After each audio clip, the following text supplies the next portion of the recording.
Hare Hare, Hare Krishna Krishna Krishna Hare Hare, Hare Rama Rama Rama Hare Hare, Hare Krishna Krishna Krishna Hare Hare, Hare Rama Rama Rama Hare Hare, Hare Krishna Krishna Krishna Hare Hare, Hare Rama Rama Rama Hare Hare, Hare Krishna Krishna Krishna Hare Hare, Hare Rama Rama Rama Hare Hare, Hare Krishna Krishna Krishna Hare Hare, Hare Rama Rama Rama Hare Hare, Hare Krishna Krishna Krishna Hare Hare, Hare Rama Rama Hare Hare, Hare Krishna Krishna Krishna Hare Hare, Hare Rama Rama Rama Hare Hare. Hare Krishna, dear devotees. Thank you very much for your kind association. Let us get started with our study of Grantha Srīmad Bhāgavatam in the form of Bhakti Vaibhava. We are discussing Canto 2 and we are going to start chapter 2 today. Let's recite our Mangalacharan prayers first. Om Ajnanatirmirandhasya Jnananjanashalakaya Chakshurunmilitam Yena Tasmai Shri Gurave Namaha. Nama Om Vishnupadaya Krishna Prishthaya Bhutale Srimate Bhaktivedanta Swamin Iti Namine. Namaste Saraswate Deve Gauravani Pracharine Nirvishesha Shunyavadi Paschatya Deshatarine.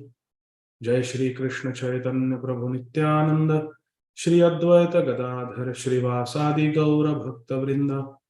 Hare Krishna Krishna Krishna Hare Hare, Hare Rama Rama Rama Hare Hare, Hare Krishna Krishna Krishna Hare Hare, Hare Rama Rama Rama Hare Hare, Hare Krishna Krishna Krishna Hare Hare, Hare Rama Rama Rama Hare Hare.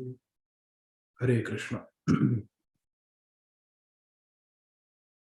Om Namo Bhagavate Vasudevaya. Om Namo Bhagavate Vasudevaya. Om Namo Bhagavate Vasudevaya. Let's recite our module 3 verses for memorization. एतावान् सांख्य योगाभ्याम स्वधर्म परिनिष्ठया जन्मलाभ पर पुंसामन्ते नारायण स्मृतिः अकाम सर्व कामो वा मोक्ष काम उदारधी तीव्रेण भक्ति योगेन यजेत पुरुषं परम् अहम् एवासमेवाग्रे नान्यद्यत्सदसत्परं पश्चादहं यदेतच्च यो वशिष्येत सोम्यहम् ऋतेऽर्थं यत् प्रतीयेत न प्रतीयेत चात्मनि तद्विद्यादात्मनो मायां यथा भासो यथा तमः यथा महान्ति भूतानि भूतेषु चावचेष्वनु प्रविष्ठानि तथा तेषु न तेषहम् एतावद् एव जिज्ञास्यम् तत्त्वजिज्ञासुनात्मनः अन्वय व्यतिरेकाभ्यां यत् स्यात् सर्वत्र सर्वदा अत्र सर्गो विसर्गश्च स्थानं पोषणमूर्तयः मन्वन्तरेषानुकथा निरोधो मुक्तिराश्रयः हरे Krishna Krishna Krishna Hare Hare Hare Ram Ram Ram Hare Hare. Hare Krishna. So dear devotees, we are reading from Grantharaj Srīmad Bhāgavatam, the reply of Shri Shukadeva Goswami to Maharaj Parikshit. Maharaj Parikshit asked two questions to Shri Shukadeva Goswami. What is the duty for everyone at all times? And specifically, what is the duty of a person who is about to die? Because Maharaj Parikshit was in that situation. He was cursed to die in 7 days. So Sri Shukadeva Goswami said we should fix our mind on Krishna. We should think of Krishna, Shrotavya, Kirtitavyasya, Smartavya. We should remember Krishna, we should hear about Krishna, and we should chant about Krishna. That is the duty. And how to meditate? First, the Virat Roop was described. One can meditate on the Virat Roop. And now, in this chapter, chapter 2, which is entitled The Lord in the Heart, Sri Shukadeva Goswami is going to tell us how we can meditate on Krishna in our heart. In Bhagavad Gita, Krishna says, Sarvasya cha aham hridhi sannivishto. I am in everyone's heart. So how to meditate on Krishna in our heart? That is what Shukadeva Goswami will describe in this chapter. Text 1. Again, this is Granthara Srīmad Bhāgavatam, Canto 2, Chapter 2. Shri Shuka Uvacha Evam Puradharanayatmayoner Nashtam Smritim Pratyavarudyatushta Tatha Sasarje Damamogha Drishti Yathapyaya Pravyavasaya Buddhi. Translations and purports by our beloved founder Acharya, Nitya Lila Pravishta, Om Vishnupad, Shri Srīmad, Abhay Charana Arvinda Bhakti Vedanta Swami Maharaj Prabhupada. His Divine Grace, Jagat Guru, Srila Prabhupada Ki Jai. Hare Krishna. Translation. Sri Shukadeva Goswami said, formerly, prior to the manifestation of the cosmos, Lord Brahma, by meditating on the Virat Roop, regained his lost consciousness by appeasing the Lord. Thus, he was able to rebuild the creation as it was before. Aham sarvasya prabhavaha mataha sarvam pravartate. In Bhagavad Gita, 10th chapter, Lord Krishna says that everything comes from me, I am the source of everything. So Krishna is the primary creator through his Purusha avatar, Mahavishnu. The exhalation of Mahavishnu, the universe has come out. But the universes are not really in the proper form. The 14 planetary systems, the 8.4 million species, all of that is unmanifest. So the primary creation is done by Lord Vishnu. But the secondary creation is done by Lord Brahma. Therefore, we were reciting just now, Atra Sarga Visargascha Sthanam Poshanam Utaya Manvantaresha Anukatha Nirodho Muktirashraya. These are 10 subject matters of Atra, this Srīmad Bhāgavatam, Mahapurana. First is Sarga. Sarga means creation. Visarga, second. Second is secondary creation. So please understand this. Primary creator is Lord Vishnu. Lord Vishnu gives the ingredients to Lord Brahma to do secondary creation. Raw material is supplied by Lord Vishnu. Those materials are assembled by Lord Brahma to create the 14 planetary systems and 8.4 million species. So Brahmaji is secondary creator. Lord Vishnu is primary creator. Sarga is creation. Visarga is secondary creation. So Lord Vishnu is primary creator. Lord Brahma is secondary creator. Lord Brahma forgot this Srishti Vidya, the knowledge of creation. But by meditating on Virat Roop, Sri Shukadeva Goswami is telling Maharaj Parikshit, by meditating on this Virat Roop that I just described to you, which is a form of Krishna, by meditating on Krishna, this Smriti came back. Because by Krishna's mercy, we get remembrance. Mataha smritir jnanam apohanam cha. Vedasya sarvair ahamayva vedyo vedanta-krit veda videvachanam. So Shukadeva Goswami is saying that previously, formerly, prior to this manifestation of this cosmos, Brahmaji had lost his consciousness. He has lost his memory. He was in forgetfulness. But by meditating on the Virat Roop of Krishna, he regained his lost consciousness and was able to rebuild the creation as it was before. So one may question, if this is before the creation of the cosmos, how Brahma forgot?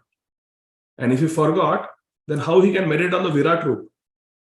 Because all these planets, which are the Virat Rup, is created by Brahmaji only. It's created by Brahmaji. All these 8.4 million species, trees, demigods, demons, ultimately they are all coming from Brahmaji. He's the grandfather. So how he can meditate on something that is not yet created?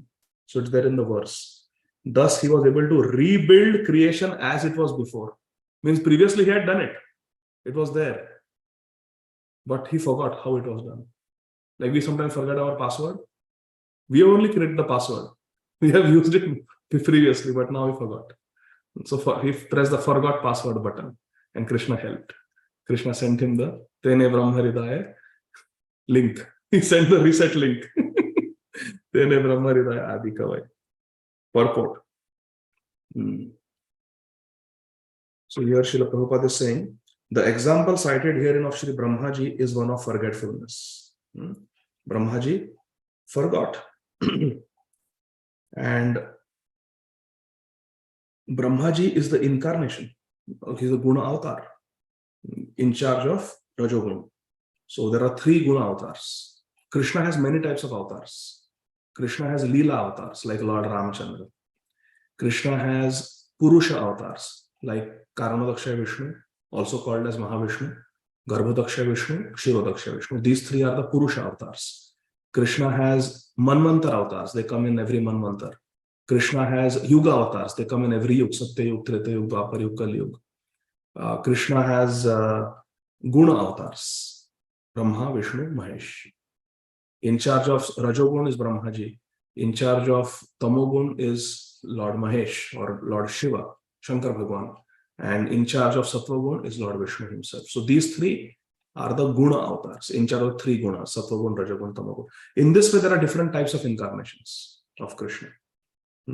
So Brahmaji is one of the incarnations, but still he was placed into forgetfulness. Why? Prabhupada says, let's read carefully third sentence of the purport. Being the incarnation of passion mode of material nature, Rajogun, Gunavatar, Brahmaji, he is empowered by the Lord to generate the beautiful material manifestation.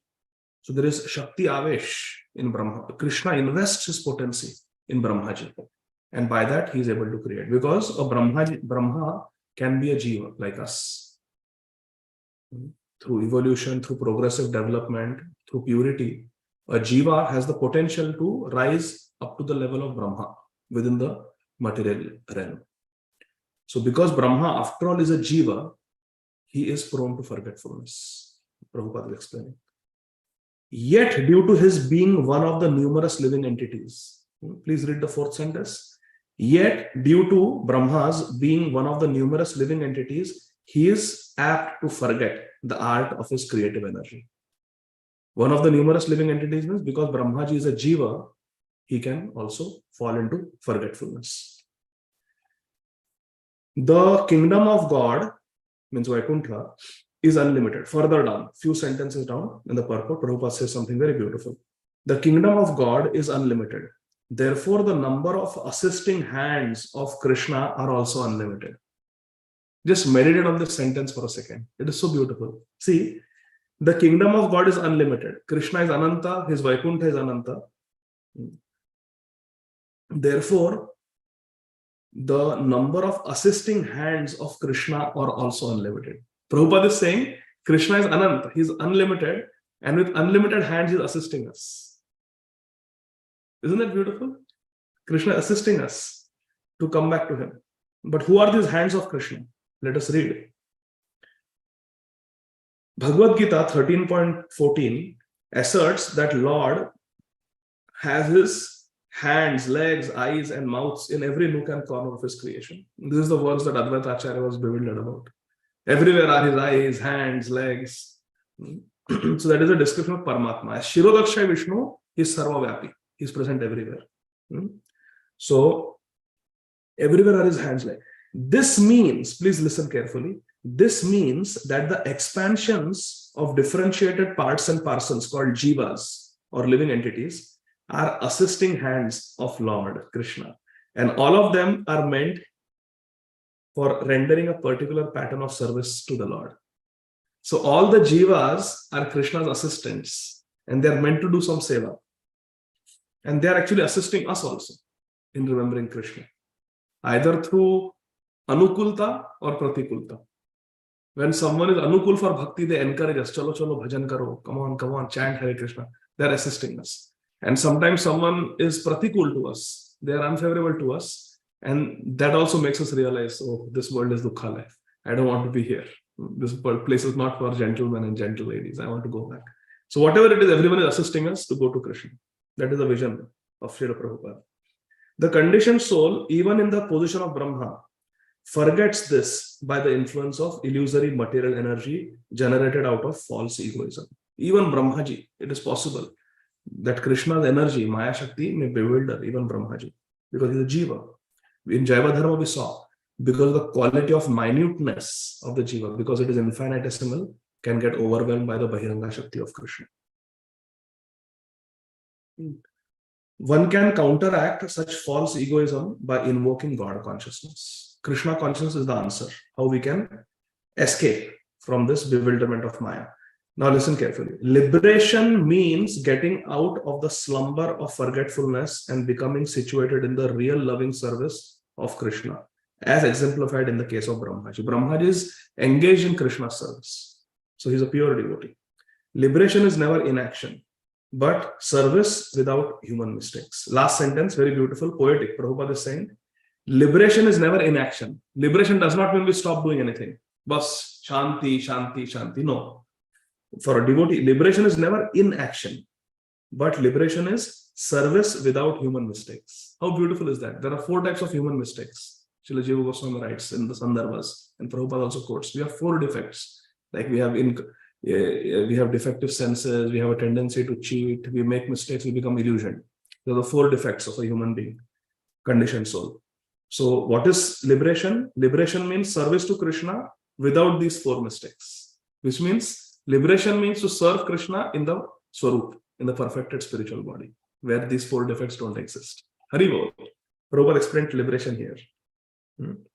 So liberation means getting out of the slumber of forgetfulness and becoming situated in real loving service of Lord, as exemplified in the case of Lord Brahma. Okay, so the first verse. So what happened in the first verse? Shri Shukadeva Goswami is saying that Brahmaji also meditated on this Virat Roop that I just described in the first chapter. And he got his memory back and he was able to serve Krishna by creating. See, every day when Brahmaji wakes up, he finds that, yesterday whatever I did was gone. He has to start all over again. So text 2.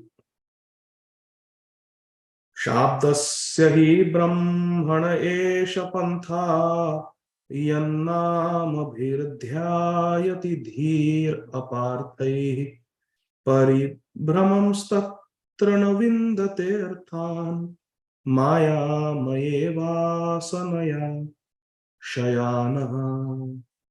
Translation. Shri Shukadeva Goswami is telling Maharaj Parikshit, the way of presentation of the Vedic sounds is so bewildering that it directs the intelligence of the people to meaningless things like heavenly kingdoms. The conditioned souls hover in dreams of such heavenly illusory pleasures, but actually they do not relish any tangible happiness in such places. Hare Krishna. So, Traigunya, Vishaya Veda, Nistraigunya, Bhavarjuna. In Gita ji also, Bhagavad Gita, Lord Krishna says that the Vedas oftentimes deal with the 3 modes of material nature. Traigunya, Vishaya Veda. The subject matter of the Vedas is 3 modes of material nature. Arjuna, that's okay on one level, but you should rise above it. Nistraigunya, Bhavarjuna. Oh Arjuna, I want you to go beyond, go deep. So like that. So Shukadeva Goswami also saying same thing, that sometimes the Vedas, they bewilder the intelligence of people to meaningless things like heavenly kingdom. This bhukti is described in the Vedas. Karma Kanda is described, where elevation to heavenly planets for greater enjoyment is described. But this is all illusory pleasure. Shukadeva Goswami is saying the conditioned souls hover in dreams of such heavenly illusory pleasures. Actually, they do not relish any tangible happiness in such places. Morning we were seeing in Bhakti Sangha Japa group, even in the heavenly planets we see Devasur Sangram. Are they really peaceful, the demigods? So many times Indra has to leave his kingdom and run for shelter. Whether it is Hiranyakashipu, whether it is Bali Maharaj, so many times he has to be in anxiety. So the heavenly planets are not stable. Are the demons happy? No, they are many times defeated by the demigods. So one may have heavenly opulence, one is not happy. One may have Sanjeevani Vidya, like Shukracharya had for the demons, still not happy. Nobody is happy. One can have Apsara like Urvashi, still not happy. Pururava had, not happy. So bhukti is not the solution. Kanaka Kamini Kirti, Dhanam Janam Sundarim will not make us happy. It only increases our Trishna. What is Trishna? Raise your hand if you know. What is Trishna? Yes, Shama Kishori Mataji. Hare Krishna, Prabhuji, Dandavat Pranam. Is it thirst? Yes. So when we enjoy some sense object and we want to enjoy it again and again, that is Trishna. Usko bhoga hai. We have enjoyed it. But again and again, punas chavita charvanana. That is called Trishna. We know what it is. We have tasted it, but still we want more again. That is called Trishna. Now, purport. The conditioned soul is always engaged in laying out plans for happiness within the material world, even up to the end of the universal limit. Every sentence of Srila Prabhupada has very deep meaning. Srila Prabhupada is saying the conditioned soul, arthat baddha jeev, us, conditioned souls. We are always engaged in laying out plans for happiness. Everything we do, we are doing for swa sukh vancha. We want happiness in this world for ourselves. Everything we do, it is for swa sukh vancha. It is out of a desire for happiness for oneself. Even up to the end of the universal limit. Brahmaji will become 100 years old and Brahmaji will die. Our Trishna will not end. Hare Krishna. Our planning for enjoying in this world will not end. And we have seen so many Brahmajis have come and gone. We are still in this material world. So many times Mahavishnu has exhaled and inhaled. We are still. Elo ara gelo. Elo ara gelo. We come and we go. We come and we go. Samsara chakra brahmata swakarmati. That is a problem. This material world, it just gives us a false promise of happiness, but it will never satisfy us. Only increases. The more we enjoy, the more the Trishna will be. Second sentence, Prabhupada says, the conditioned soul is not even satisfied with available amenities on this planet Earth, where he has exploited the resources of nature to the best of his ability. Earth ko pura exploit kar diya hai. We experienced everything here, jo bhi hai. Whatever is there in this earth, we have enjoyed whatever. And now we want to go to moon. Now we want to explore Mars. Udhar kuch hai kya? Enjoy karne ke liye. Or then we take to study of Vedas and think, Arey wah, let me go to Swargalok, let me go to Amravati. Udhar bahut enjoyment hai. Somehow or the other, we want to find enjoyment in this Brahmanda, in this material world. But Lord Krishna has warned us in Sri Bhagavad Gita 8.16 about the worthlessness of all the innumerable planets of this universe, as well as those planets within other systems. There are innumerable universes and also innumerable planets in each of them. But none of them is immune to the chief miseries of material existence, namely pangs of birth, pangs of death, pangs of old age, and pangs of disease. Janma, Mrityu, Jara, Vyadhi, birth, old age, disease, death are everywhere. A Brahma, Bhuvana Loka, Punaravartino Arjuna, Mamupetitu Konte, Punarjanma na Vidyate. In Bhagavad Gita, Krishna says that all these planets, Kshirne Punne, Martya Loka, Vishanti. Once your pious activities are exhausted, you fall down again on this earth. So these are not stable places for us. Lord Krishna says that even the topmost planet known as Brahmalok or Satyalok, what to speak of other heavenly planets, is not a happy land for residential purposes due to the presence of material pangs. There is also death. Even Brahmaji is going to die. Even Brahmalok is going to be destroyed when Mahavishnu inhales. It's all going to be, there will be pralaya. Everything will be destroyed. So none of these 14 planetary systems are for us. Conditioned souls are strictly under the laws of fruitive activities, karma bandhana. And as such, they sometimes go up to Brahmalok and again come down to Patalok as if they were unintelligent children on a merry-go-round. Look at Prabhupada's poetic description. We are like unintelligent children merry-go-round. Sometimes up, sometimes down, sometimes up, sometimes down, sometimes medium. It's different planets we are going birth after birth, different species. Samsara chakra Brahmata Swa Karma Bhi, as Vritrasur Maharaj says. That's our story. The real happiness is in the kingdom of God, where no one has to undergo the pangs of material existence. Janma, Mrityu, Jara, Vyadhi does not exist in Vaikuntha. And that is where the real happiness is. So that we have to understand.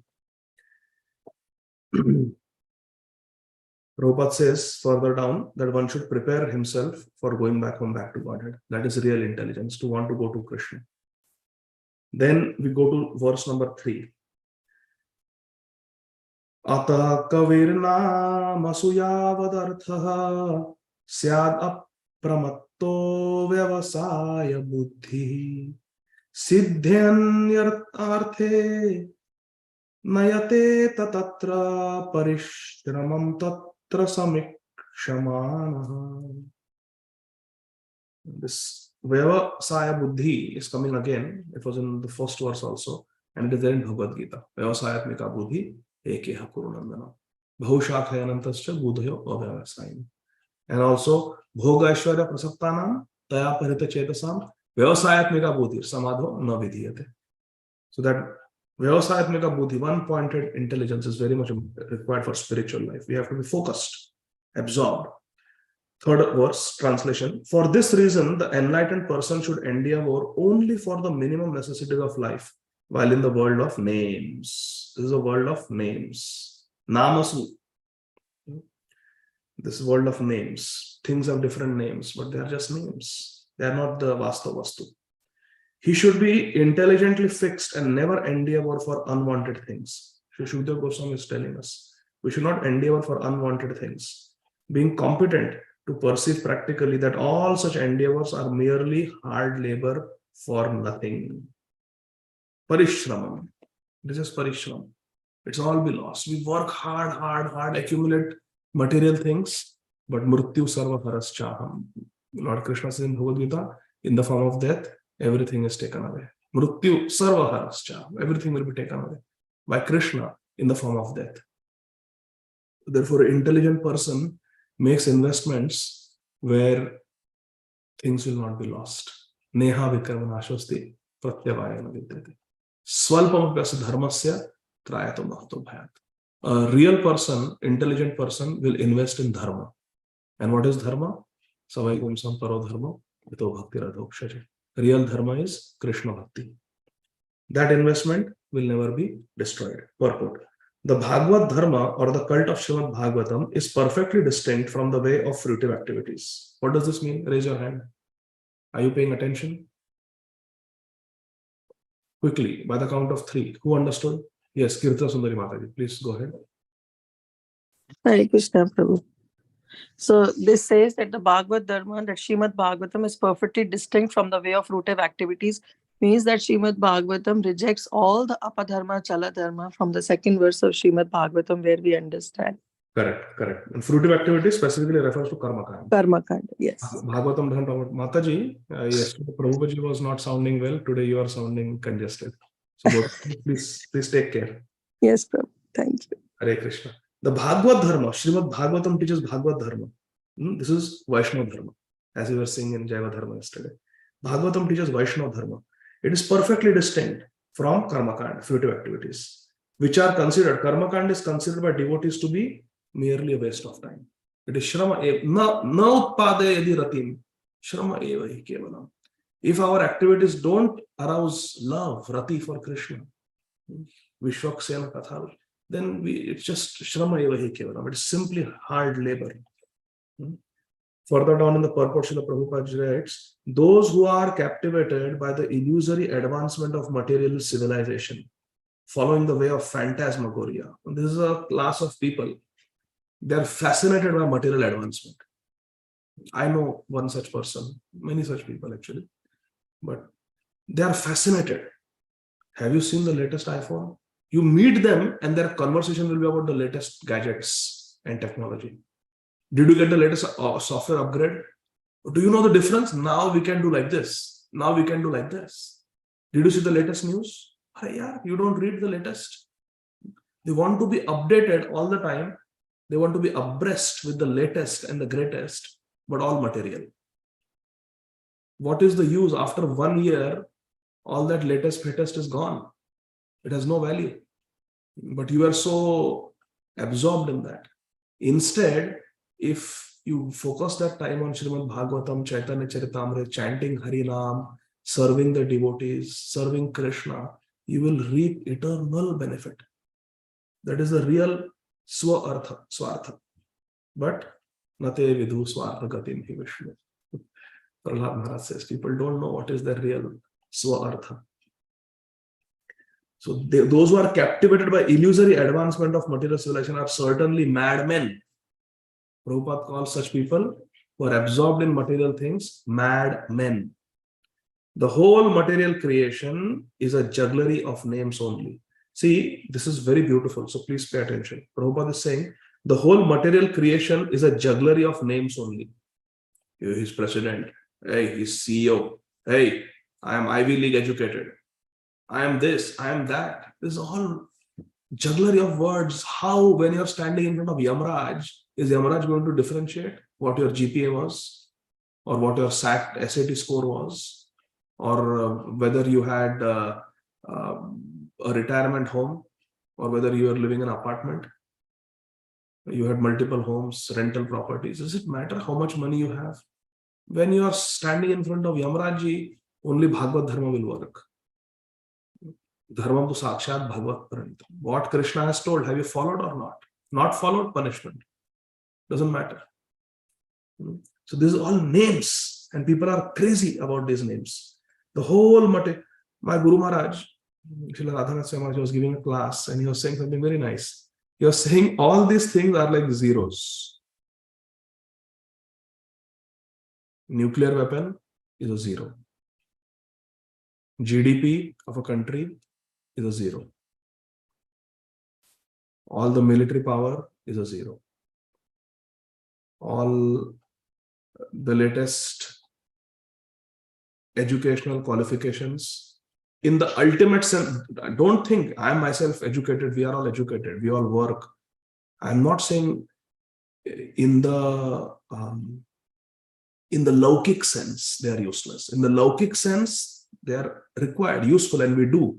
Arjun was a Kshatriya, Bhim was a Kshatriya, they were all working. Bhim studied Gada, Arjun studied Dhanur Vidya. All those things are required. Even Prabhupada had a pharmacy. So I'm not saying, in the Laukik sense, these things are useful. I'm talking in the Paralaukik sense, in the Paramarthik sense. These things are zero. Ultimately, these are not our Nitya Dharma. These are all Naimittik things.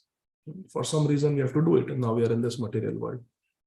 But ultimately, they are not going to stay with us. None of these things. So these are all zeros. And Maharaj was saying, people are competing with each other for zeros. And they feel proud. I have got 5 zeros. You only have 3 zeros. Oh, I have got 9 zeros.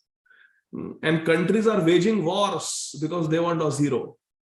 Russia is invading Ukraine because we want some zeros from you. Think about it. This whole world is mad for zeros. They're all going to be lost. They are all illusory pleasures, illusory things. And we go crazy for these things. Prabhupada is saying the whole material creation is a jugglery of names only. In fact, it is nothing but a bewildering creation of matter, like earth, water, fire. Inka combination of sab kuch. The buildings, furniture, cars, bungalows, mills, factories, industries, peace, war, and even the highest perfection of material science, namely atomic energy and electronics, are all simply bewildering names of material elements. When there is pralaya, the latest laptop is also going to go. The Apple Watch is also going to go. Everything will go. Nothing will remain. These are all temporary things. Uma kahu main anubhav apna sat hari bhajan. Jagat sab sapna. Other than Hari Bhajan, everything is illusory. Nama Chintamani Krishna. Chaitanya Rasadika. Only Krishna's name is Chinmay. Everything else is. Srila Bhaktivinoda Thakur Mahasaya says, I have examined everything in the 14 planetary systems, and there is nothing to be had in the 14 planetary system except Harinam. Harinam Chintamani. Jai Ho. Further on, Prabhupada says, same theme. The great kings, leaders, and soldiers fight with one another in order to perpetuate their names in history. They are all forgotten in due course of time. Further down, the fruitive worker aspires for a big fortune in the matter of wealth, women, worldly adoration. But those who are fixed in perfect reality are not at all interested in such false things. Srīmad Bhāgavatam is teaching us not to be crazy for these material achievements like wealth, women, sense gratification, indriya tripti. We should not be crazy. Yes, we should live decently, keep body and soul together, maintain our body nicely, live according to dharma, and we should do a lot of bhajan. Human life is meant for bhajan. Human life is meant to love Krishna. Human life is meant to serve Krishna and Krishna's devotees. That should be the focus of our life. How we can do maximum Hari Bhajan. Bhajo bhajo bhai chaitanya nitai sudrida vishwasa kori. With determination and faith. The fruitive worker aspires for big fortune, wealth, women, worldly adoration. Kanaka kamini pratishtha.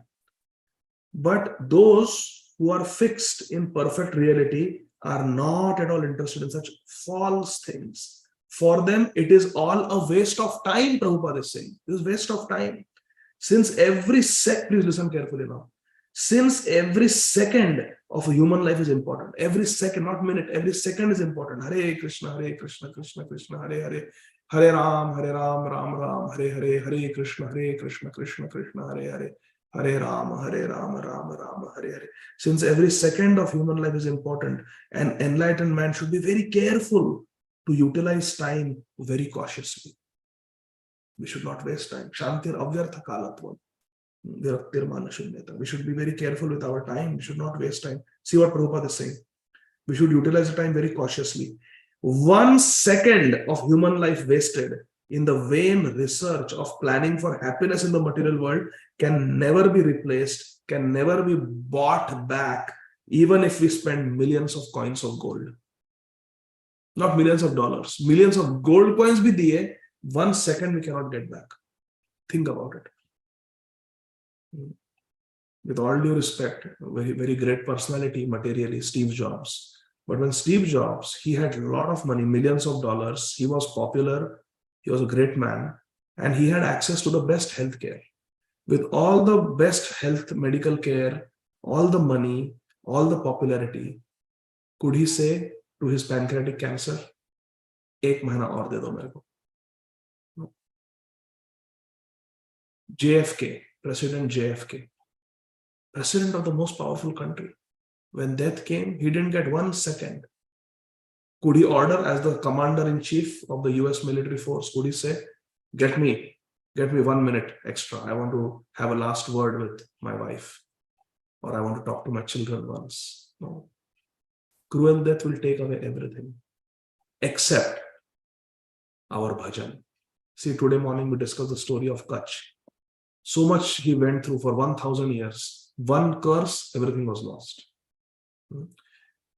But Gajendra, he was also cursed. And he lost everything. He lost his position as King Indrabhumna, had to become an elephant. But was his bhajan lost? Swalpam apyasya dharmasya trayato mahato bhayat. When that Mahan Bhay came of the crocodile, and he was about to drown and die in the grips of the crocodile, he was saved from that Mahato Bhaya. That those prayers came back that he had chanted in his previous life, and he was saved. Parikshit Maharaj was cursed. The curse took away his kingdom, took away his family, took away his wealth, took away his military, took away his position. But could it take away his bhakti? No. So, reversals in this material world can take away all our material accomplishments, but they can never take away our spiritual credits, our spiritual fortune. It is safe always. It's the best investment. Prabhupada further down says something very beautiful. We should remember this. Human life, we are all human beings. Everybody agrees we are human beings. Hare Krishna. So this is for us. Prabhupada is saying, human life is never meant for sense gratification, but it is meant for self-realization. Srīmad Bhāgavatam instructs us solely on this subject matter from the very beginning to the end. What? Self-realization. Self-realization is to realize that I am a servant of Krishna. Aham hare tava padaika mula dasano dasu. I am servant. Jivara Swarupa Krishna Nitya Das. To realize our sambandha dhyan, realize our sambandha with Krishna. That is self-realization. This is what Bhagavatam teaches. Human life is simply meant for self-realization. Prabhupada is repeating it, so important. Further down, Prabhupada says, follow the principle of best use of a bad bargain. Okay? What we have to use the principle in life? The principle in life that we have to apply is making best use of a bad bargain. Prabhupada is explaining. Our material bodies and our lives in that connection with this material bodies, they are bad bargains. Because the living entity actually is spirit. We are spiritual, but we are in a material body. So it's a bad situation. It's a bad bargain. Human life is intended for realization of this important factor, and one should act accordingly for self-realization, accepting only the bare necessities of life and depending more on Krishna's gift without diversion of human energy for any other purpose, such as being mad for material enjoyment. Prabhupada says, materialistic civilization is civilization of demons, and it only ends in scarcity and wars. The transcendentalist is specifically warned herein to be fixed in mind.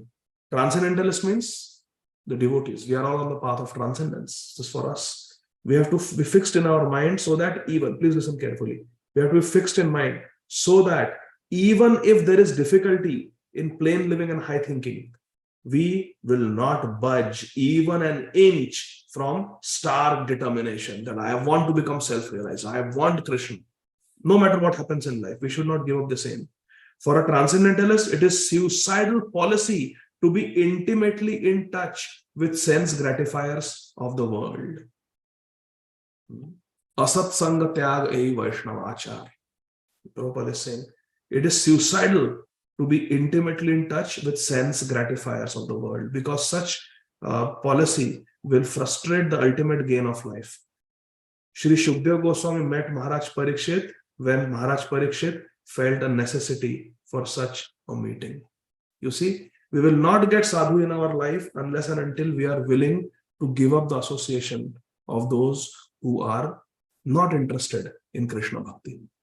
When we intimately make friendship with those who are materialists, who are not interested in Krishna Bhakti, by associating with them, we only get distracted from Krishna Bhajan. And we also develop material desires. Please listen carefully. When we associate with materialistic people who are not devotees of Krishna, they are engaged in sense gratification. By associating with them, we develop sense gratificatory desires. We become like them. And our Krishna consciousness gets negatively affected by associating with them. So we should not associate. It's suicidal, Prabhupada says. It is a duty of Prabhupada says, Shukdev Goswami came to meet Maharaj Parikshit when Maharaj Parikshit gave up all association. And he was sitting on the banks of Ganga for Sadhu Sangha. Then Shukdev Goswami came. See, it is the duty of a transcendentalist to help persons who desire real salvation. This is called Jivedaya. One might note, so let us note down, one might note that Shri Shukdev Goswami never met Maharaj Parikshit while Maharaj Parikshit was ruling as a great king. Hare Krishna. Vama Kinchana Gochara. Krishna is available only to those who are a Kinchan. We have to really have a desire for Sadhu Sangha, giving up everything else. Then the Sadhu will walk into our life. Then we'll get the mercy of Guru. Text 4. Shri Shukdev Goswami is saying, when there are ample earthly flats to lie on, what is the necessity of cots and beds? When one can use his own arms, what is the necessity of a pillow? When one can use the palms of his hands, what is the necessity of varieties of utensils? When there is ample covering or the skins of trees, what is the necessity of clothing? Hare Krishna. This is for one in the renounced order of life. Shri Shukdev Goswami is saying, that when we can sleep on the earth, why do we need a bed? When we can keep our head on our hand and sleep like this, using the hand as a pillow, what is the need of pillow? When we can use the palms of hand to eat, what is the need of utensils like plates and spoons and forks and knives? When there is ample covering or skins of trees, wearing the tree bark, what is the necessity of clothes? Hare Krishna. This is for the renounced order of life. Shukdev Goswami is telling Maharaj Parikshit. So Maharaj Parikshit is just wearing a kopin. He has given up everything, royal clothes. He is giving up sleeping, eating. So Shukdev Goswami is congratulating him. Prabhupada says in the purport, the necessities of life for the protection and comfort of the body must not be unnecessarily increased. That is what we should take from this verse. Not literally, that tomorrow we go to the office wearing tree bark. Not like that. This is for the renounced order of life. But for we, Grahasthas, the take-home message is, Prabhupada says, the necessities of life for protection and comfort of the body must not be unnecessarily increased. Bas. We don't want to have an extravagant lifestyle. A devotee is simple. Srila Bhakti Siddhanta Saraswati Thakur Prabhupada said, Saralta hi Vaishnavata. Saralta hi Vaishnava. Vaishnava is simple. Human energy is spoiled in vain search after such illusory happiness. If we want to just increase our material accomplishments or material things that we possess, it will simply waste our time. Further down, Prabhupada says, advancement of human civilization must be towards goal of establishing our lost relationship with Krishna, Sambandha Jnana, which is not possible in any other form of life other than human being. Only in human life can we do bhajan and can we make progress towards attaining Krishna. Not in other species. Other species only ahar, nidra, bhaya, maithun. Further down, Srila Prabhupada says something very beautiful, my dear friends. I request all of you to give your undivided attention. This is the most beautiful part of this purport. Srila Rupa Goswami and Srila Sanatan Goswami were high-ranking ministers of state in Bengal. But they were able to leave behind them immense writings on transcendental knowledge while residing only for one night underneath a tree. Yaktva Purnamashesha Mandalapati Shrenim Sada Tuchchavat Bhutva Dina Ganesha Kau Karunaya Kaupina Kantha Shritau Gopi Bhavara Samrita Dilahari Kallola Magno Vande Rupa Sanatanau Raghuyugau Shri Jiva Gopalakau Tyaktva Turnam Ashesha Mandalapati Shiranim Sada Tuchchavat. Considering material wealth to be tuchha, although they were Mandalpati, they were very rich people, Srila Sanatan Goswami and Srila Rupa Goswami, they were high-ranking ministers with Nawab Hussain Shah, the king. They left everything. And what did they do? They wrote transcendental literature while residing under one tree every night. They would not even sleep under one tree for 2 nights क्योंकि attachment हो जाती है. यार ये वृक्ष के नीचे बहुत comfortable है. The soil is soft, the shade is nice, the location is nice. It's on the banks of Yamuna, nice breeze. I'm going to sleep here. इधर मच्छर नहीं है. No. One tree, one night, then they would go. But this is how Vrajbhumi is so beautiful. Every tree, every particle of dust of Vrindavan is touched by the lotus feet of Radha, Krishna, the Sakhis, the 6 Goswamis of Vrindavan. Pavan Bhumi. Therefore, we should always keep Vrajraj with us and keep applying Vrajraj to our body every day. When we go to Vrindavan, we should bring some Vrajraj and keep applying. Rup Goswami, Sanatan Goswami, Das Goswami is there. Charan Raj, Radha Krishna, Charan Raj. This is the greatest opulence, wealth. So they gave literatures while living such a simple life. They didn't say, I need a study table, I need a chair, I need a nice Parker pen to write. Nothing. They were just picking up some discarded feather of a peacock. They, with their own hands, they were making ink by taking minerals from the earth. They were taking discarded clothes of the Brajvasis and wearing, and they were taking leaves from the trees as paper. They did not live even 2 nights under the same tree, and what to speak of well-furnished rooms with modern amenities. And still they were able to give us the most important literature for self-realization. So-called comforts of life are not actually helpful for progressive civilization. Rather, they are detrimental. Too much comforts and luxuries are dangerous. Bhoga Aishwarya Prasaptanam Tayaparita Chetasam. Vyavasayatmika Bhakti Buddhi Samadhona Vidhiyate. If one, further down, if one is not accustomed to abiding by the life of renunciation and self-abnegation from the beginning, यदि हमें बचपन से ऐसा अभ्यास नहीं है विरक्ति का, नहीं है, none of us have practice of renunciation from childhood. We have just been brought up in the society that you have to be good citizens, but work hard, study hard, so we get good job and we get money. We get some respectable position in society, and we are able to provide for our family. This has been the aim and objective of our life, and this is okay. But now we should wake up to something higher. This is not the ultimate. This is okay, but this is not the ultimate. What is the ultimate?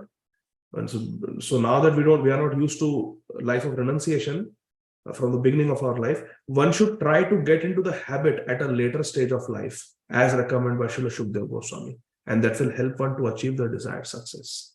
So we should plan that after the age of 50, after the age of 55, or maximum 60, I will try to become retired or semi-retired, and I will have more time. I want to have more time for bhajan. I want to eat simple. I want to live simple life. I want to associate with devotees. I want to study Srīmad Bhāgavatam, Bhagavad Gita, Chaitanya Charitamrita. I want to chant more rounds. I want to have Krishna in my house, and I want to worship Krishna nicely. Deity worship I want to do in the house. So these are the ambitions. I want to travel to the holy places, hear from this. I want to go to Vrindavan. Maybe Kartik, I will live there for a month. Now Purushottam Mas is coming, Adhik Mas. I want to live there for a few days. I want to chant extra rounds, hear from the sadhus, take darshan of Krishna in Vrindavan. Radharaman is there, Radha Shyam Sundar are there. So like that, these are the desires that we have to cultivate and modify our life accordingly. Text 5. Are there no torn clothes lying on the common road? Do the trees which exist for maintaining others no longer give alms in charity? Do the rivers being dried up no longer supply water to the thirsty? Are the caves of the mountains now closed? Or above all, does Almighty God Krishna not protect the fully surrendered souls? Krishna is called Ajit, Almighty Lord, one who cannot be defeated. Why then do the learned sages go to flatter those who are intoxicated by hard-earned wealth? Hare Krishna. So Shukdev Goswami is asking these rhetorical questions. The answer is not required. The obvious answer is that we should understand that there are torn clothes lying around. So a person in the renounced order of life can just pick up. Trees are giving fruits, so they're giving it for free, so we can take.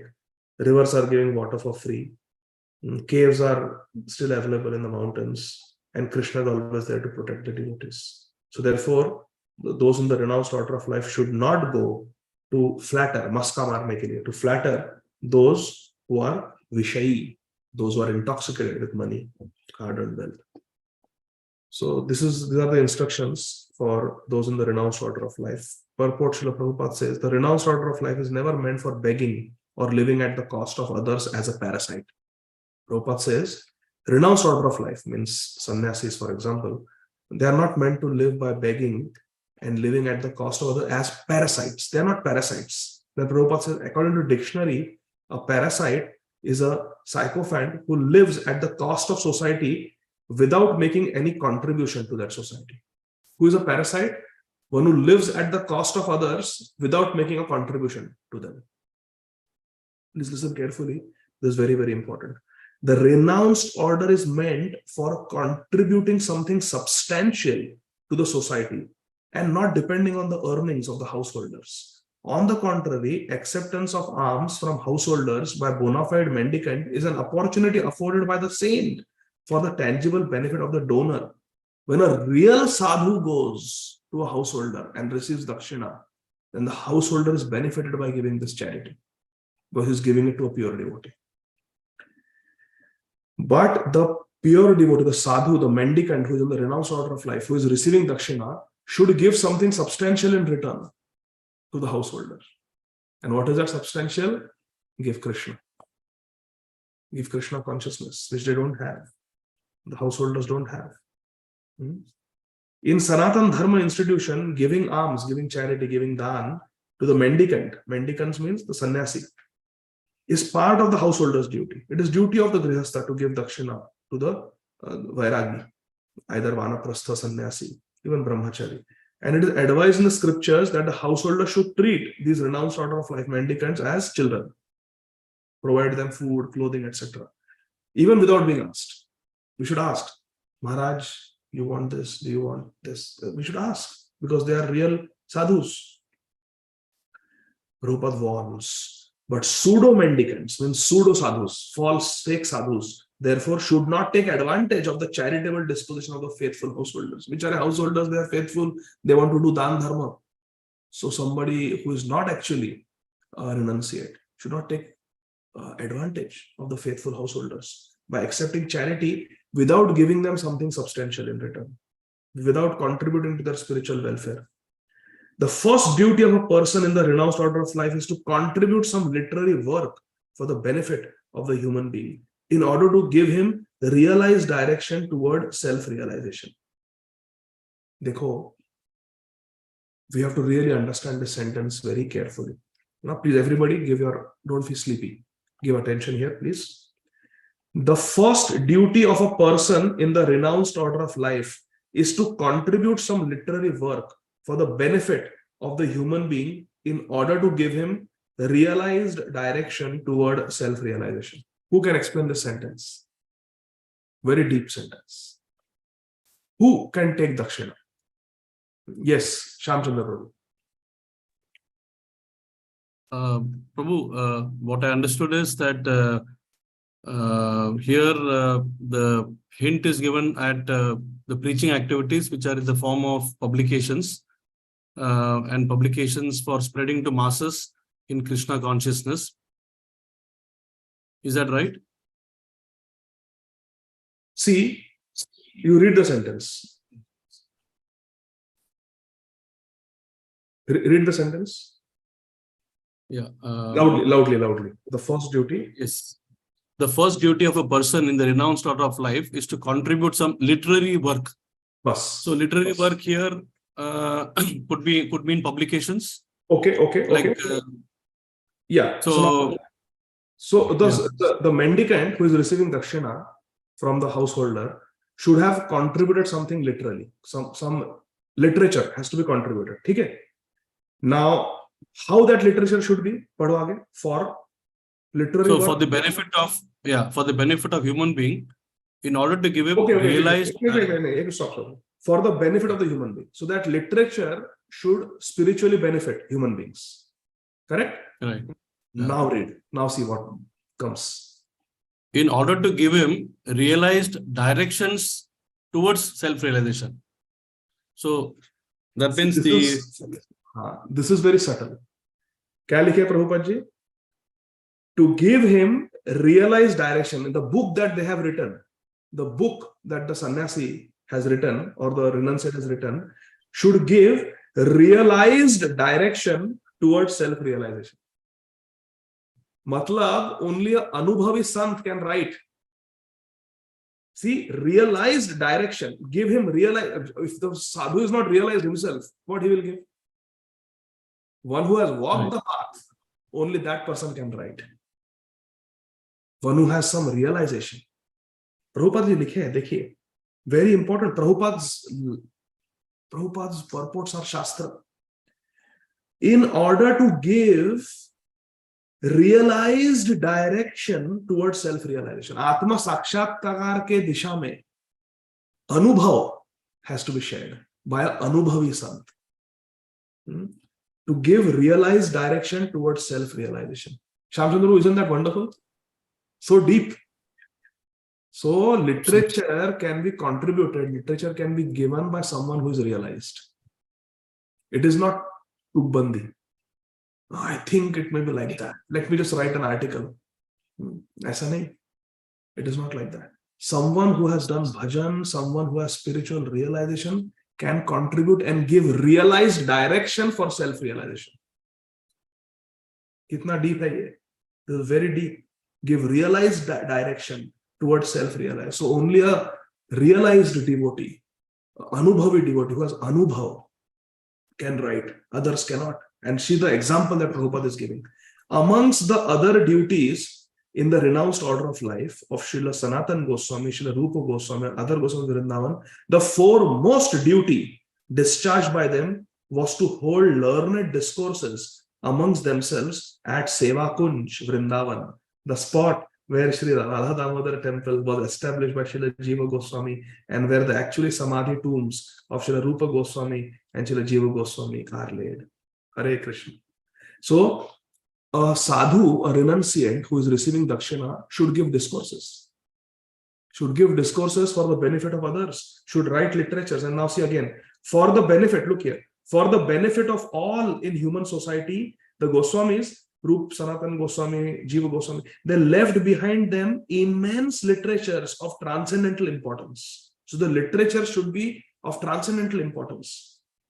Similarly, all the acharyas who voluntarily accepted the renounced order of life aimed at benefiting human society and not aimed at living a comfortable or irresponsible life at the cost of others.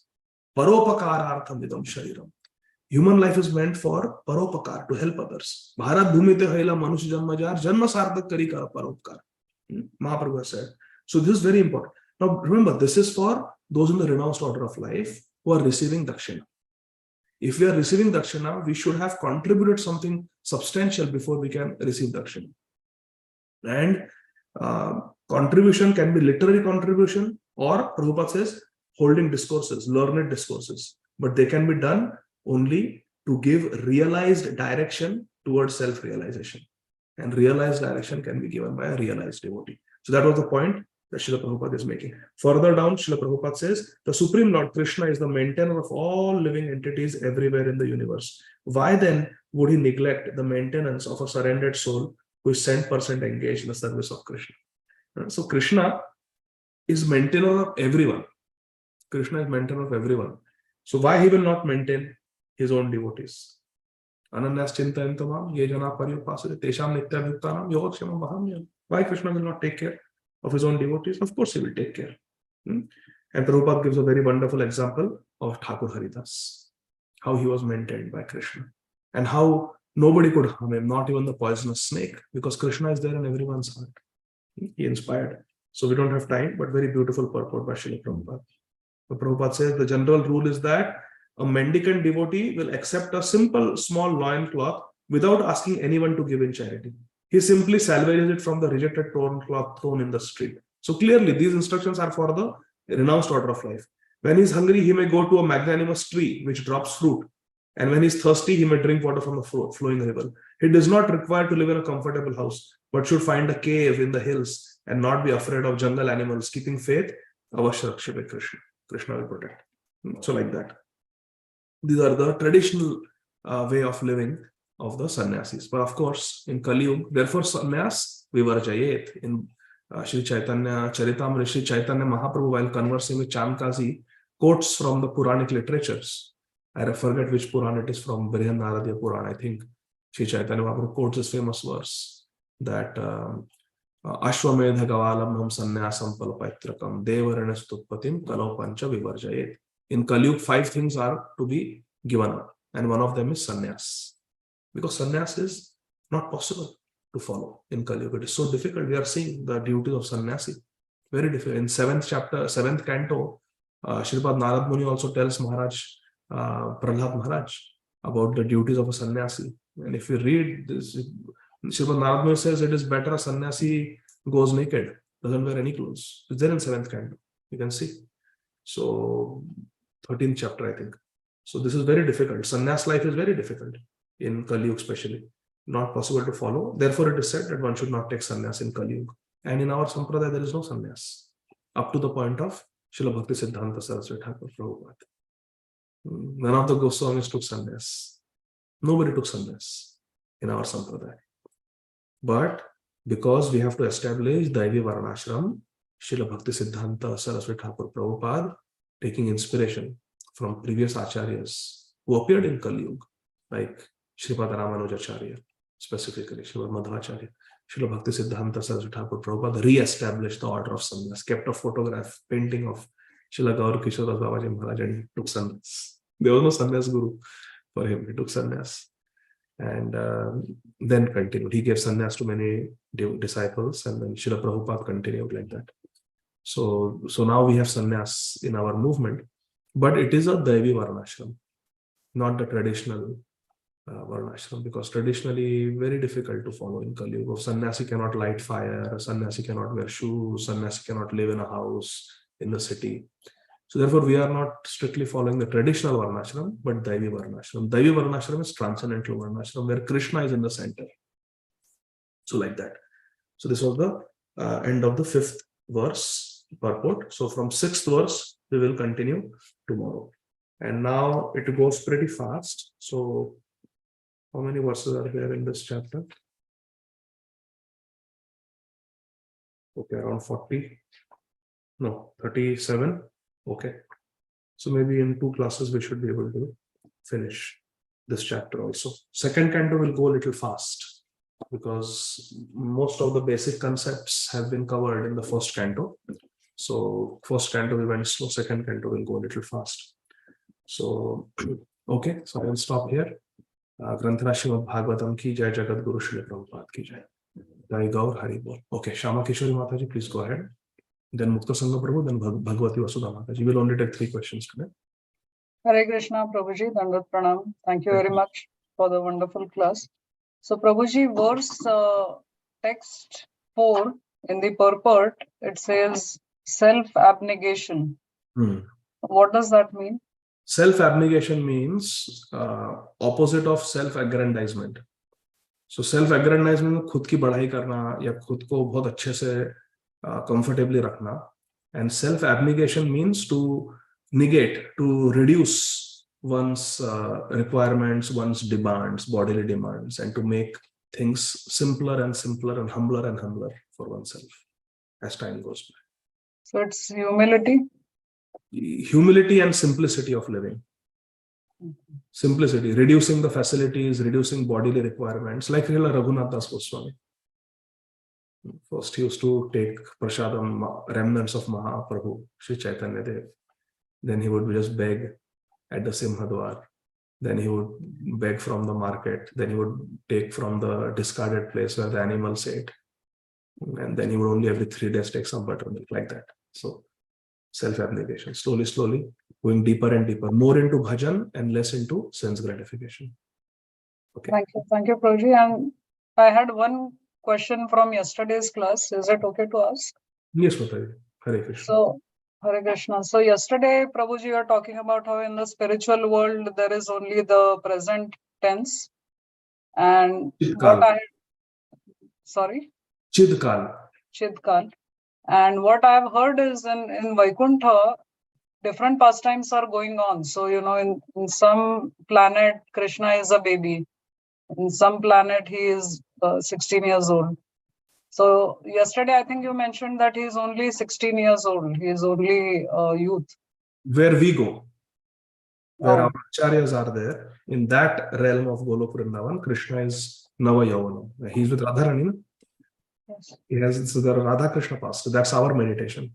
We want to go to Radha Krishna. We don't want, Srila Bhaktivinoda Thakur writes in on Bhajan that I don't want Krishna without Radharani. He writes like that. So we want to serve Radha Krishna. Radha Krishna. Srila Prabhupada also established everywhere.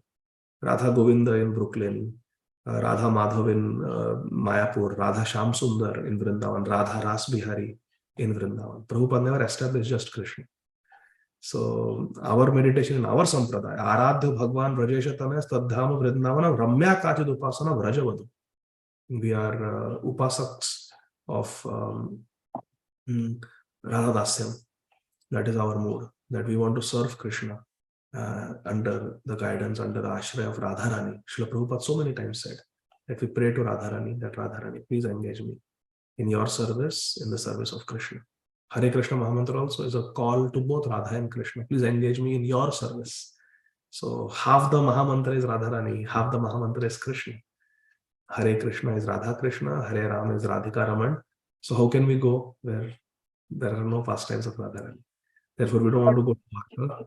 We don't want to But go. others can go, like others who.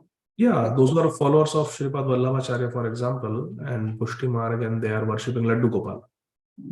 So they will go, they will see Damodar Leela and all those wonderful pastimes of baby Krishna, Natkhat Leela, Makhanchor Leela, they will see. And all these are going on simultaneously, Prabhu. Yes, these are all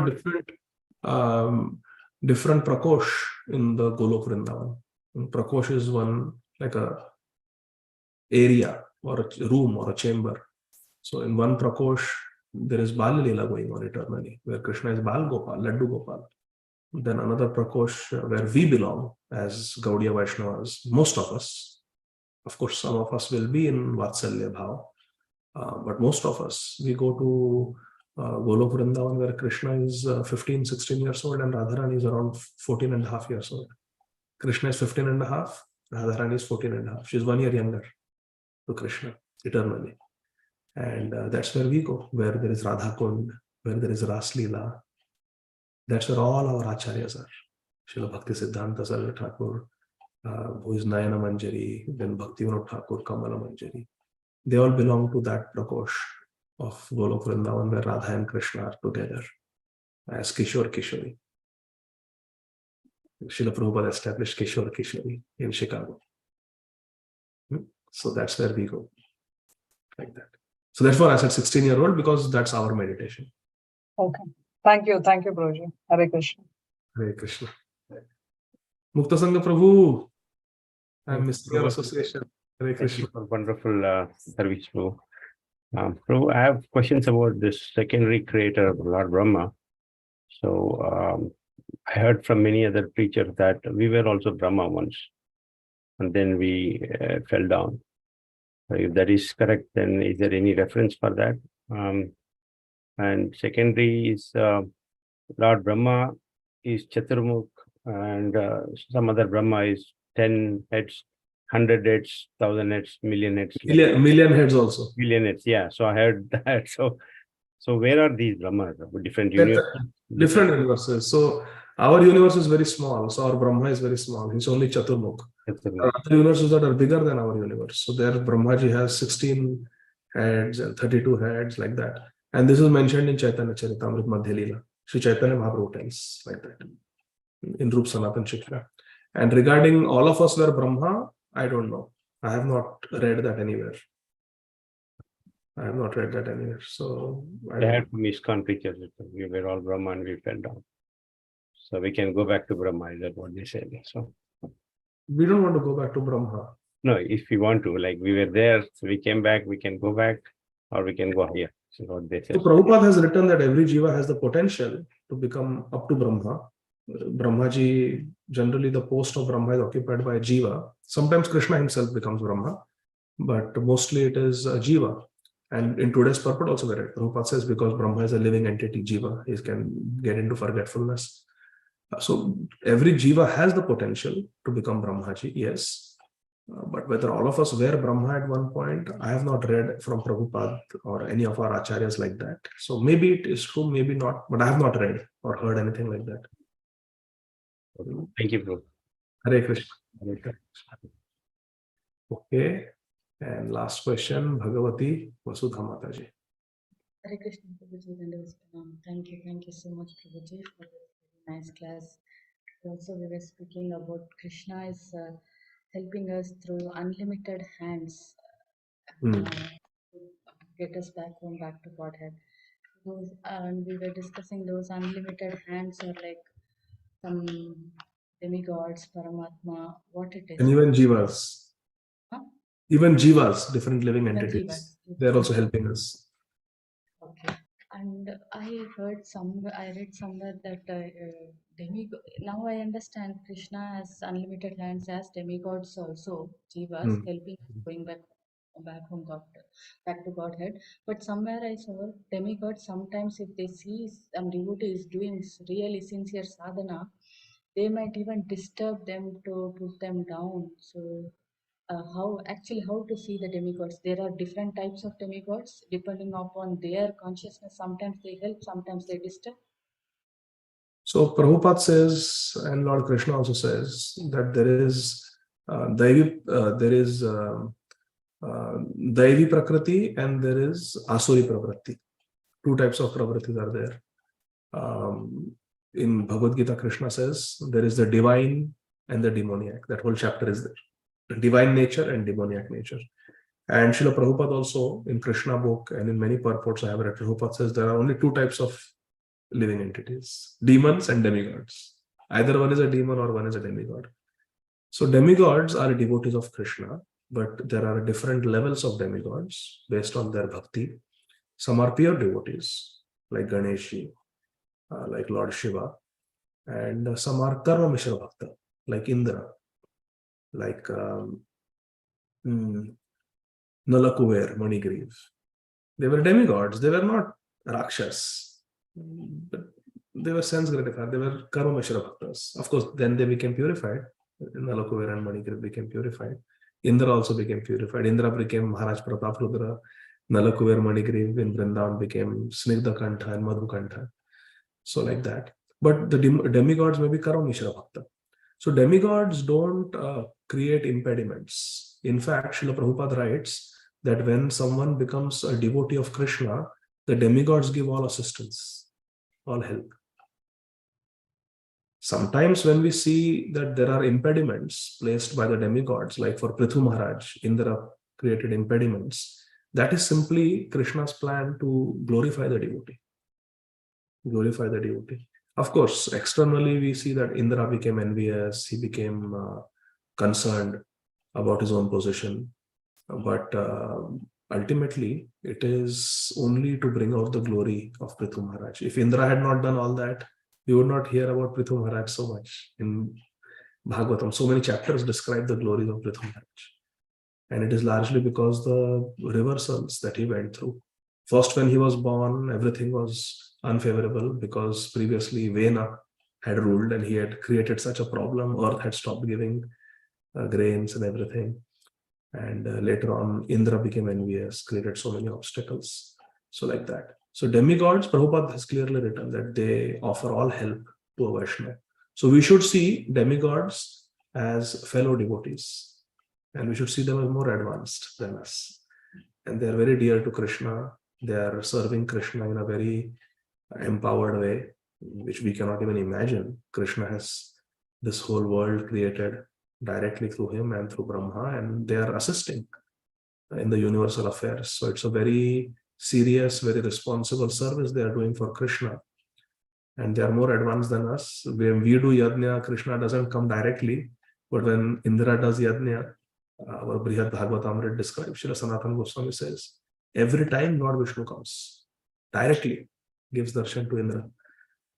He even considers Indra to be his elder brother, Lord Vishnu, because he was born as Aditya, as Vaman Dev, younger brother of Indra, from the same womb, Mother Aditi. So in this way, the demigods are very great personalities. We should see them as more advanced devotees than us, more empowered devotees than us, and we can offer them respects mentally and request them that please help me in my path of Krishna consciousness. I don't want to become Indra. I don't want to become Brahma. Srila Bhaktivinoda Thakur says that Bahirmukha Brahma Janma nahi ash. I don't have asha, hope. I don't want a desire to become Brahma also if I'm going to be Bahirmukh to Krishna. So like that, we don't have any desire for any of these higher planets or demigod posts, positions. We just want to serve Radha and Krishna in the Nikunj of Vrindavan. Radha Krishna Seva Bhava Ei Abhinashi, nothing else. So we should pray to them. They are devotees, they will bless us. Okay. Any impediments, it is only to make us stronger in our bhakti to Krishna, nothing else. For a devotee, everything is auspicious. Hare Krishna. Hare Krishna. Maybe I have read it wrong, but if I get that, I will find You know, I clearly remember Srila Prabhupada writes in a purport. I don't know which book I was reading. Must be Bhagavatam only. Prabhupada says that whenever a person becomes a devotee, actually in Bhakti only we were reading. I think it was first canto. We were reading in Bhakti Vaibhava only. Prabhupada writes that when someone becomes a devotee, all the demigods, they come together to assist that devotee. They give all assistance. Anybody remembers where we were reading? I can find it. But it was there in Bhakti Vaibhava only, first canto we were reading somewhere. So I will, very busy actually, tomorrow I'm traveling also. But if I get time, I'll try to find that purport. But I remember distinctly, Srila Prabhupada says, for a devotee, all the demigods, they give assistance, they help us.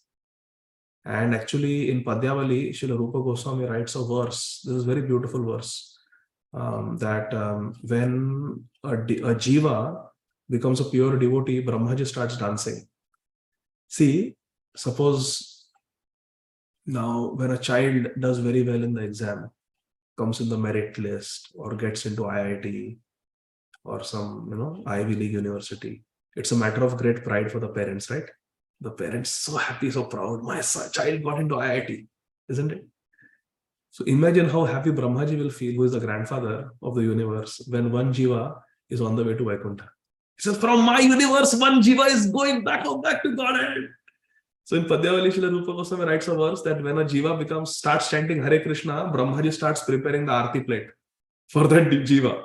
Okay, he has taken to Krishna consciousness, he has surrendered to Mahaprabhu. Very soon he will go back to Godhead. And when he is going in the Vaikuntha airplane, I will offer Aarti. When he goes in front of Brahmalok, I will offer Aarti to him. The Jai, Jai, this jiva from my universe, my bacha, he is going to Vaikuntha. So all demigods, they give assistance to the devotee. They are anukul, not pratikul for us.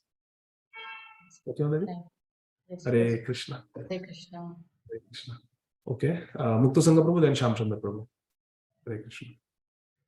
No, I'm done, Prabhu. Sorry. No problem. Shamchandra Prabhu? Yes, Prabhu, sorry to raise my hand late. So this question is on Brahmaji only. See, in today we learned that after Brahmaji completes his 100 years, he dies. The body is actually dying. No?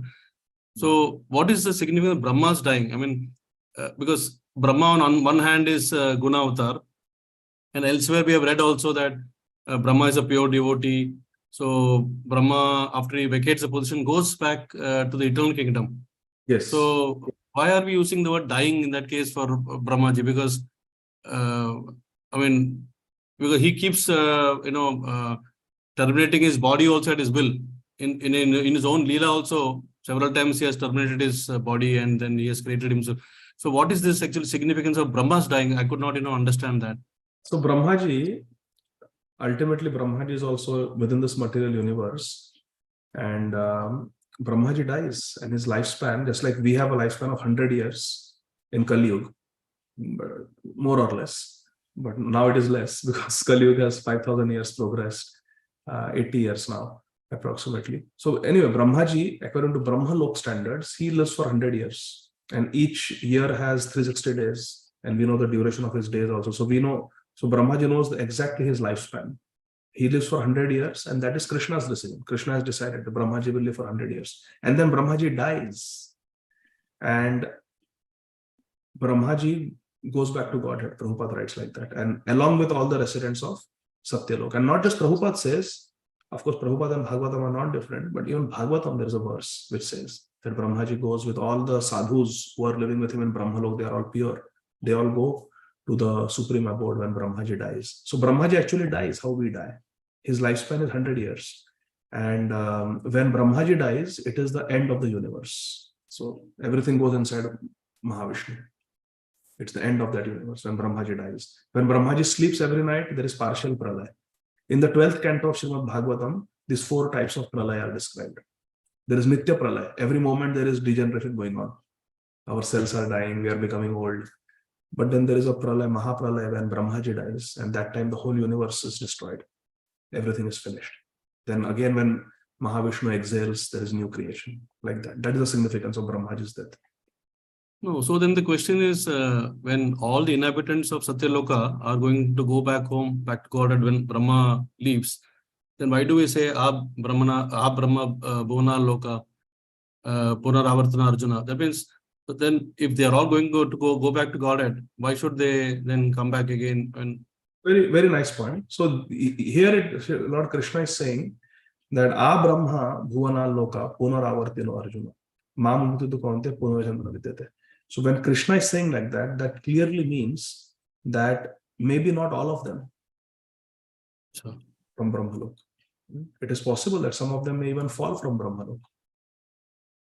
Because Krishna is saying like that Punaravartana means you'll come back to earth. And you come back to earth means you fall down from Brahmalok. So just like so many times we see that Indra makes a mistake and he has to take birth on earth. The Vasus make a mistake and he has to become Bhishmadev. Other Vasus also have to take birth. So it is possible that someone may make a mistake even in Brahmalok, because Brahmalok is very advanced, but it is not Vaikuntha. So it is possible that some mistake may happen and they may get cursed or they may fall down, they may come. But Bhagavatam says that those who stay with Brahmaji, they do bhajan with Brahmaji, then along with Brahmaji, they go back to Godhead. Bhagavatam says, Prabhupada also says like that. So it is possible that some of them may not go, some of them may make mistakes and fall. That's why Krishna has said like that, clearly. A Brahma Punaravartena. But Mamapatita Kaunte Punarjanma Vidyate. That means some may fall from Brahmalok also. It's possible. Although generally it's a very elevated year. For example, we see that we read in the description of Amravati that you enter the what is that? Sabha of Indra? What is it called? Anybody remembers? Name of that assembly hall which Krishna brought to Dwarka. So anyway, so I'm forgetting now that name. Sudharma Assembly Hall. Aparna Mataji Sharma Kishore. Sudharma Assembly Hall. So there, nobody can get old, nobody can get disease, nobody can feel fatigue. Yes, but then when Bali Maharaj came, Indra had to run. Indra had to run, vacate Sudharma Assembly Hall, vacate Amravati. Like that. When Hiranyakashipu came again, he had to run. Ravan came, he had to run. Indrajit came, he had to run. So, like that, Indra, Brahma, they are all posts, positions. So, Bhaktivinoda Thakur saying that Bahirmukha Brahma Janme Nahi Aash. I don't want to be a Brahma who is Bahirmukh to Krishna.